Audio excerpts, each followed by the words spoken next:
All right. I think we're going to go ahead and get started. Good morning, everyone. It's an honor to welcome you all to the 9th Annual ALD Standards of Care Conference. Both those of you who are here, as well as Mike Closer. I'm not one who... Okay, but as well as the virtual. And I've got to organize myself here. Okay, there we go. Okay. As a member of the board, I would like to personally thank our conference sponsors, without whom this meeting would not be possible. And okay. For those of you who are new to ALD and the ALD Alliance, the intro to the story actually starts in this little green state here, Maryland, where in approximately 2006, we developed a blood spot assay for very long chain fatty acids.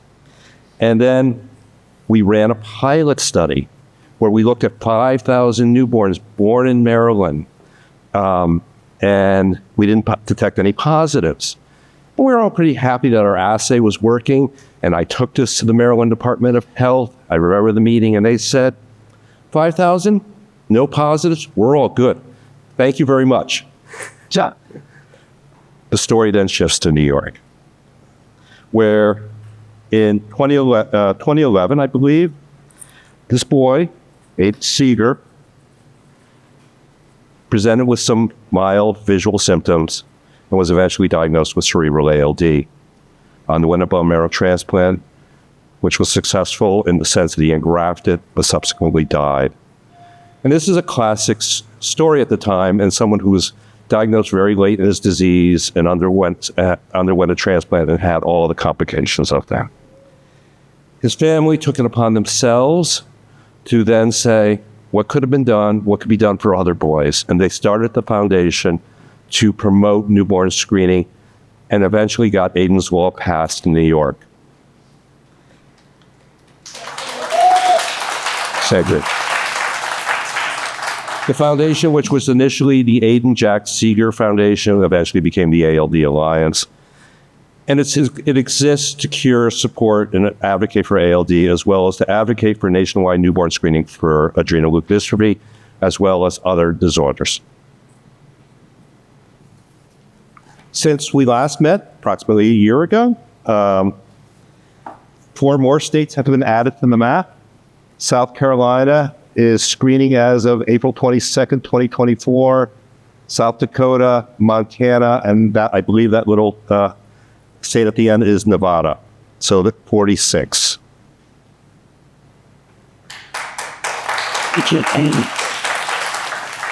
Leaving 4 more states to kind of cross the threshold. Alaska is about to go live in July of 2025. Louisiana before the end of 2025. None of us are exactly sure what's going on with Massachusetts, but it will eventually get there. And North Dakota is approved, and the next step is the state health office needs to sign off on that. That really seems to be a foregone conclusion, and we're looking forward to North Dakota, Massachusetts, and Louisiana, and Alaska coming online and being all 50 states. Congratulations.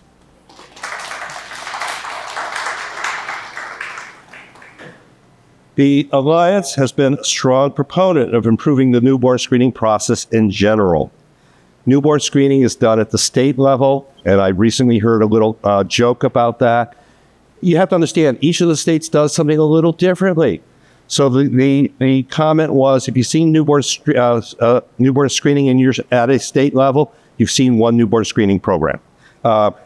This leads to disparities and delays because certain states do certain things depending on their funding, their equipment, things along those lines. To try and avoid this, there is at the federal level some guidance. We call that the Recommended Uniform Screening Panel, which stands for the RUSP. The RUSP is a list of disorders that the Department of Health and Human Services recommends for states to screen as part of their state universal newborn screening program. However, there's still 6 conditions on the rest that are not implemented in all 50 states. ALD is certainly one of them. There are some laudable goals here to streamline the Rust process. I think, however, I need to point out that in the present government situation, the advisory council isn't even meeting at the moment. And so for those of you who live in certain regions who have a congressman who may be designated as a red area, you may wish to write to them to say that we need these things funded and allowed to meet. The Alliance is also promoting the preservation of dried blood spots. De-identified dried blood spots are crucial in preserving and expanding newborn screening. And we advocate for the preservation and any legislation along those lines. I will say that the Alliance is not just about state newborn screening advocacy. We are very much involved in supporting the medical community. That's what these ALD standard of care meetings are about, but also the individuals and their families who are identified. And I welcome all the new families here today. I know when this news gets delivered to you, it thrusts you into a new, anxious, and somewhat devastating, uncertain environment. But there are people here who answer your emails and the calls. I think it's all Miranda, but okay. And then those parents support the next generation. Very good. All right. We've now sent out 108 They have now sent out 108 care packages to individuals in 30 states.